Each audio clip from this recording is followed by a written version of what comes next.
Welcome back, folks. Harkon's caravan enters the city, fighting off waves of dread as they go. To your relief, hundreds of skilled warriors are now safely in Borskar. Nice. Harkon joins you with his personal bodyguard, Mort. Behind him is Prince Luden, and his entourage are in tow, though looking less than pleased to be here. I have one last trip to make. I need this one to come with me, she says, pointing to you. I'm sorry, Evan. You must wait for me one last time. Do not let the city fall before I return. It takes everything within Evan's power to hold back, but he does. She turns to you. Rook, come with me. We'll return in 2 days. Maybe less if you're as quick as you look. Tell everyone who needs to know. Where? Why? Not far, says Juno. She pauses, and something shifts in your vision. For a moment, I know it's hard, she says, her voice filling your head, and you've already been through a lot. As she speaks again, the rest of the world melts away, but you can't find the words to argue. Oh, okay, I guess we're just going.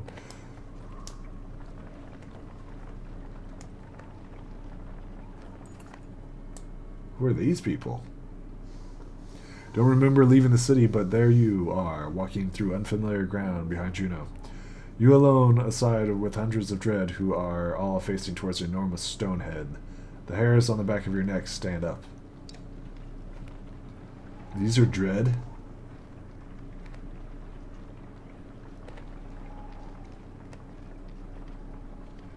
I guess so.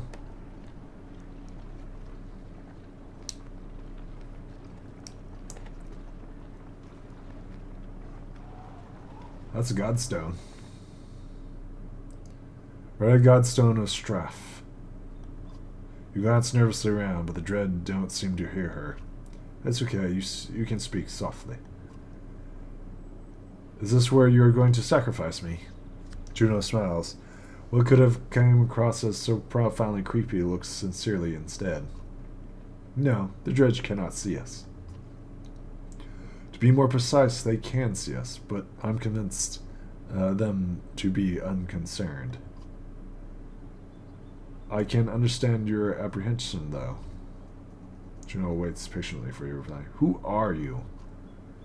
I wish we had had time for proper introductions. My name is Juno, and I'm a mender, and I am on the Mender's Council. You've met Aaron, my apprentice. How are you doing these things? Controlling minds? I thought menders built things and healed wounds. You're right, menders do these things. Some of us still practice the teachings given by Mother's first creation. We are called Valka. I believe I am the only one who can influence another's mind. Then why not take control of Balar? I learned the talents to mend minds, not control them, though even some Valkan have trouble believing this. Taking control of Balar, lower, it is the difference between convincing a child to sit still and telling a starving bear to stop being hungry. Truth is, we are rarely a match for the sundry anymore. Our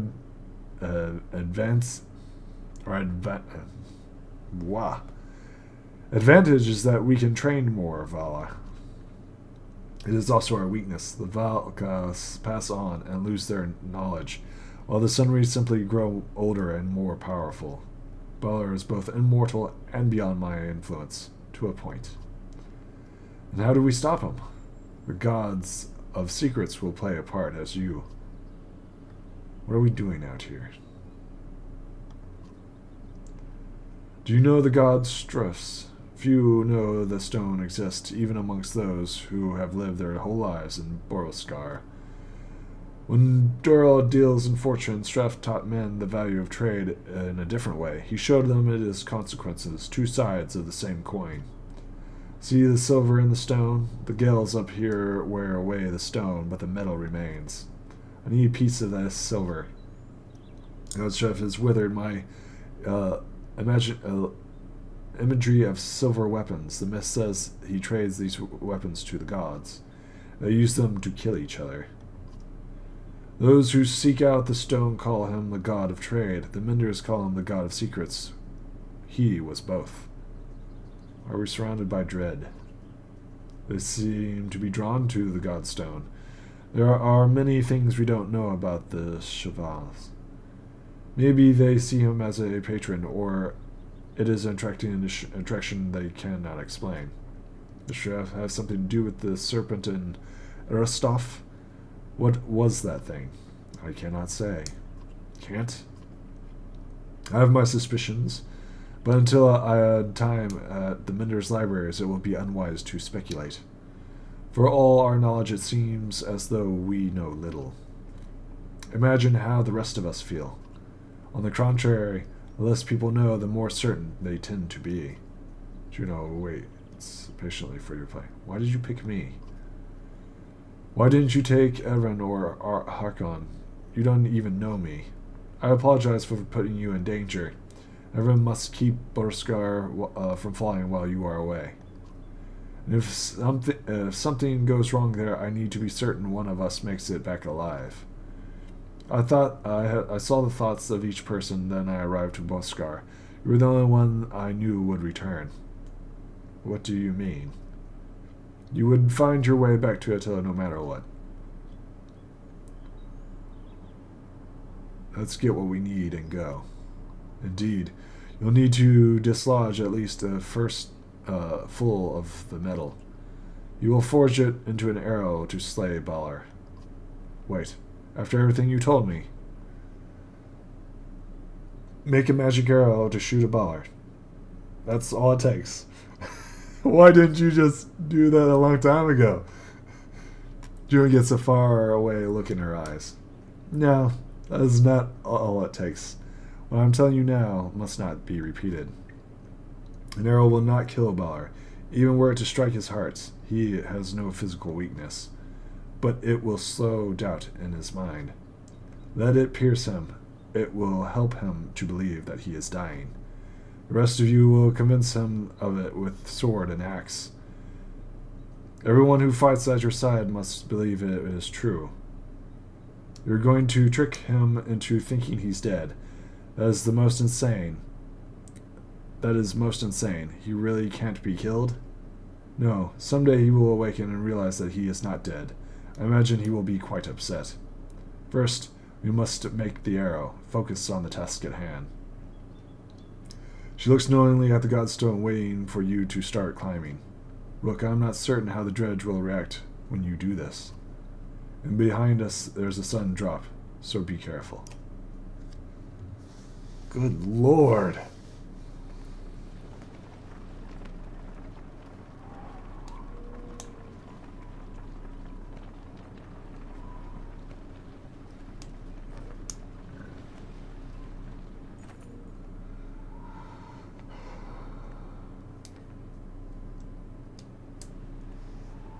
Approach the back of the stone. You start to climb, looking for a loose piece of silver vein.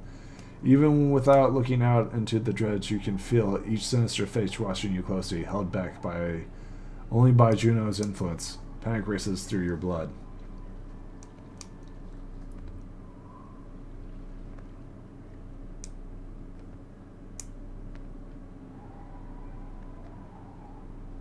Climb higher where it might be easier to remove. As you climb, you didn't help but notice the stony mask of dredge lying up before the godstone, like worshippers before an idol. Just glimpsing nearly immobilizes you. Your hand rests on a piece of silver that comes away easily. Dredge, do not act.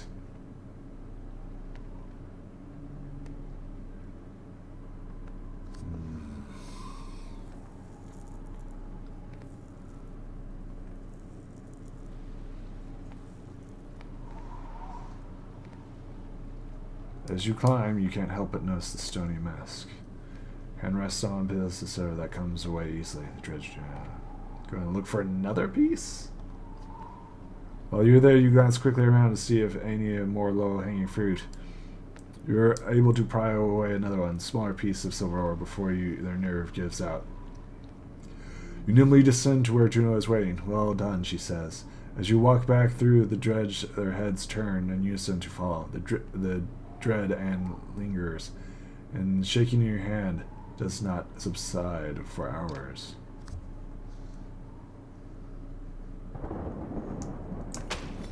Alright. You approach the gates of Borla again, relieved that you are still standing, and relieved that you are still standing. Looks like they took a beating while you were gone. Iris rushes to your side and throws her arms around you once you've crept through the gates. Juno smiles at the reunion and tells you, take this time, your daughter. Find a smith who can fashion an arrow from that silver, and have another thing to which I must attend. But meet me at the walls while you are done. To the crafter as we go. Oh, let's check out the heroes. Yeah, we definitely need we really need to upgrade our people.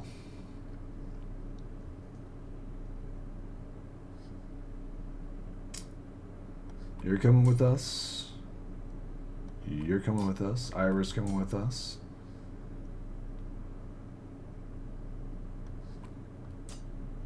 There we go. Archer, and one as well. We'll probably bring... There we go. We finally get promoted. Yay. Confirm. We're definitely going into battle. We're seriously getting into this shit. Confirm. Promote again. Okay. Boom, boom. Confirm.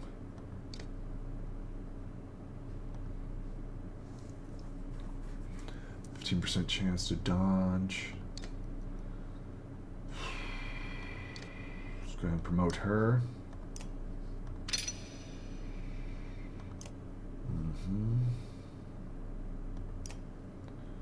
Let's go ahead and break arrow. Firm. You can't upgrade her again. Gosh darn it. She's 4, 5. Let's see here. Ivan, what do you got? What is this? What is this? +3 strength. That's pretty powerful. That's actually very powerful. Oh, and we got points. Confirm.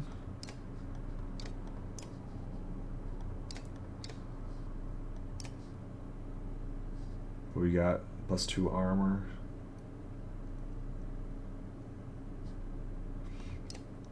+3 strength. I like the +3 strength better. More offense. Shines whetstone. Chance for crit.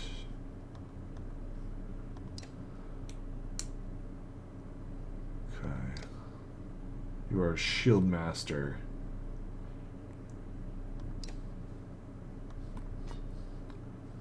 Boom, boom, boom. You and you are the only two who can. What's this? +1 strength resist.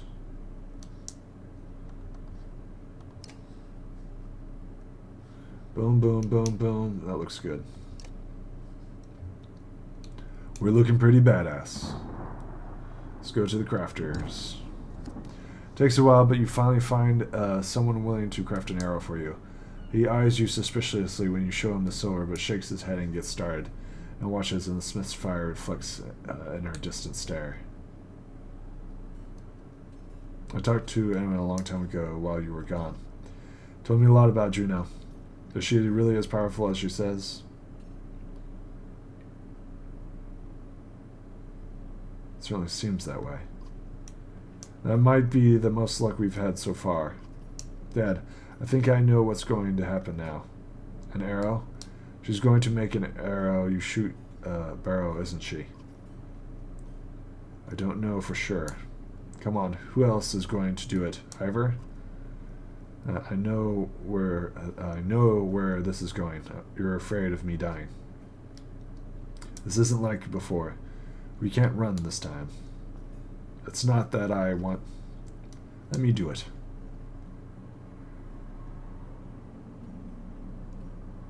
What? Why Why not? Because you think I'll get hurt? What do you do when Ballard comes straight for the person holding the thing, only thing that can destroy him? Let me speak. Everything changes. Sarah feels so long ago. I'm not asking because I'm afraid of losing you. I'm not. I'm afraid of everything. Anything.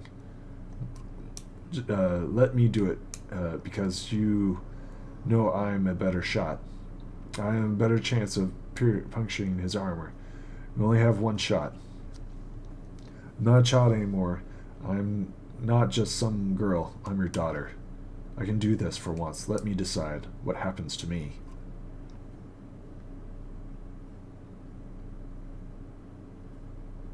I know you can do it. Take the arrow. She smiles and takes your hand in hers. We'll survive this. I know we will. You sit by her side silently until the smith finishes his work. Yes.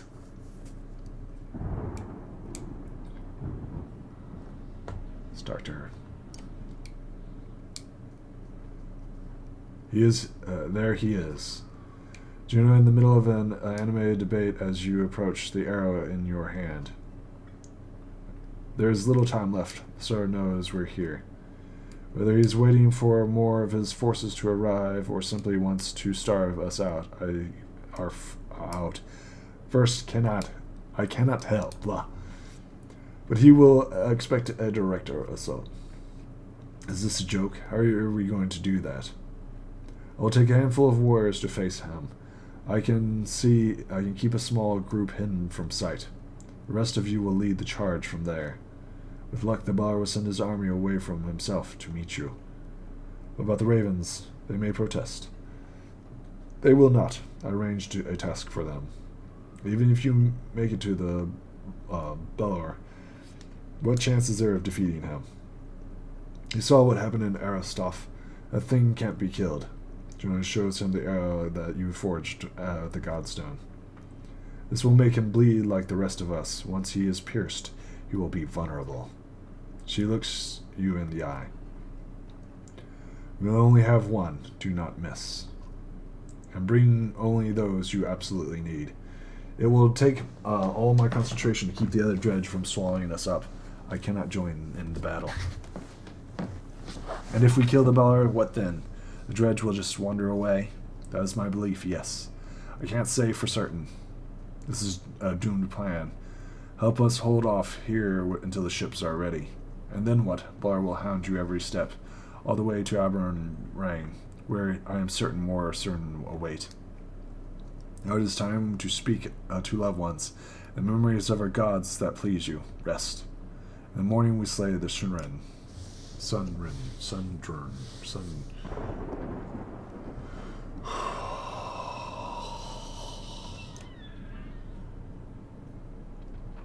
Let's do armor break. That's one movement, 10% dodge. That's really good. Horseshoes. That's really powerful right there. Alright, let's do this. Let's do it. In the next episode. Bye.